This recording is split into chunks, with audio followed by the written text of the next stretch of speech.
श्रीमद् भगवत गीता अध्याय 14 गुणत्रय विभाग योग। श्री भगवान बोले, ज्ञानों में भी अति उत्तम उस परम ज्ञान को मैं फिर कहूंगा जिसको जानकर सब मुनिजन इस संसार से मुक्त होकर परम सिद्धि को प्राप्त हो गए हैं। इस ज्ञान को आश्रय करके अर्थात धारण करके मेरे स्वरूप को प्राप्त हुए पुरुष सृष्टि के आदि में पुनः उत्पन्न नहीं होते और प्रलय काल में भी व्याकुल नहीं होते।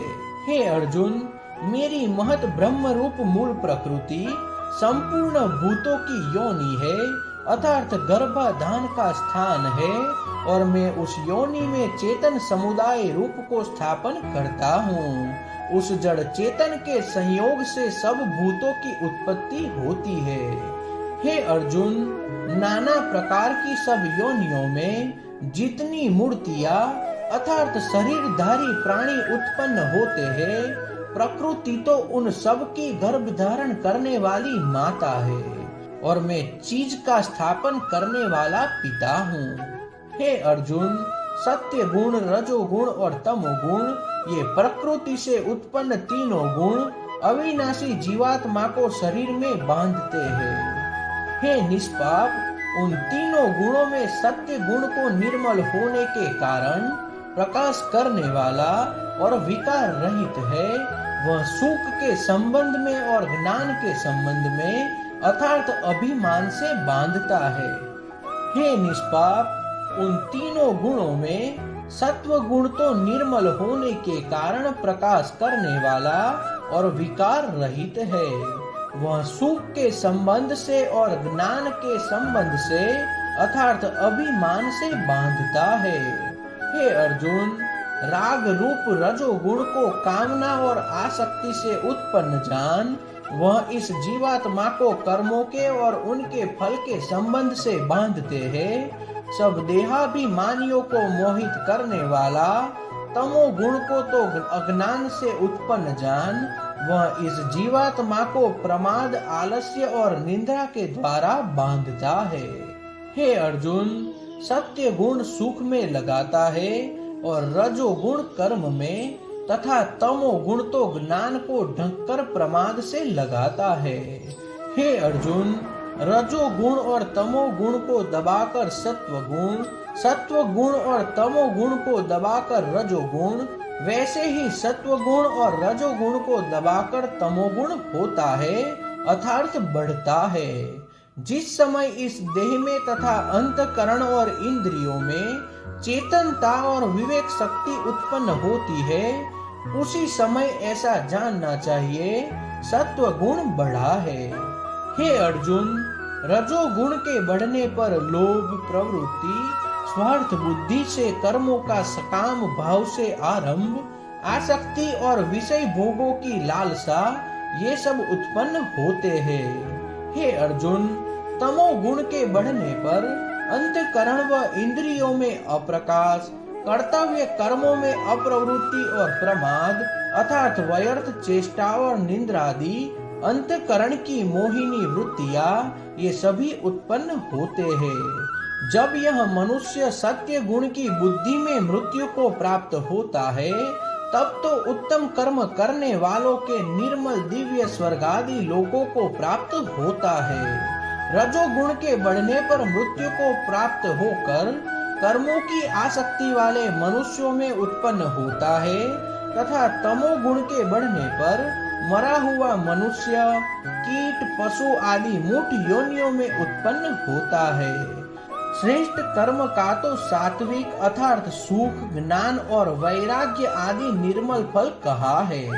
राजस कर्म का फल दुख तथा तामस कर्म का फल अज्ञान कहा है।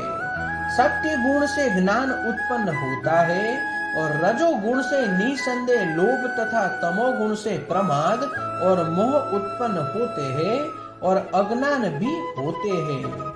सत्य गुण में स्थित पुरुष स्वर्ग आदि उच्च लोगों को जाते हैं। रजोगुण में स्थित राक्षस पुरुष मध्य में अर्थात मनुष्य लोक में ही रहते हैं और तमोगुण के कार्य रूप निंद्रा, प्रमाद और जालस आदि में स्थित तामस पुरुष अधोगति को अर्थात कीट, पशु आदि नीच योनियों को तथा नरकों को प्राप्त होते हैं। जिस समय दृष्टा तीनों गुणों में अतिरिक्त अन्य किसी को करता नहीं देखता और तीनों गुणों से अत्यंत परे सच्चिदानंद धन स्वरूप मुझ परमात्मा को तत्व से जानता है, उस समय वह मेरे स्वरूप को प्राप्त होता है। यह शरीर की उत्पत्ति के कारण रूप इन तीनों गुणों को उत्पन्न करके जन्म, मृत्यु, वृद्धावस्था और सब प्रकार के दुखों से मुक्त हुआ परमात्मा को प्राप्त होता है।